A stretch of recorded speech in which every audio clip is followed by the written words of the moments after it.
উঠাই দেয় না এখানটা। হাইওয়ে দেয়। আয় যমুনা সেতু, সিরাজগঞ্জ দেখার মতো একটা সেতু। এখানে আসলে পরে মন খারাপ থাকলে ভালো হয়, তাই না? কি হলো এটি আবার জ্যাম? জ্যাম পড়ে গেছে সেতুর উপরে, কিছু করার নেই।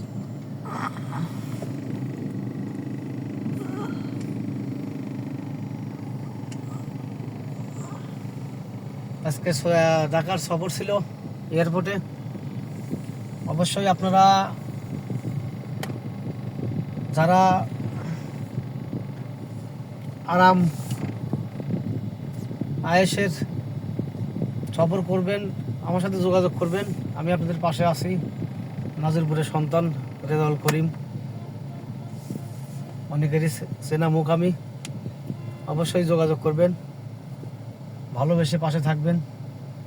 এই বাইরে বিশাল জ্যাম, সামনে লোকজন নেমে গেছে।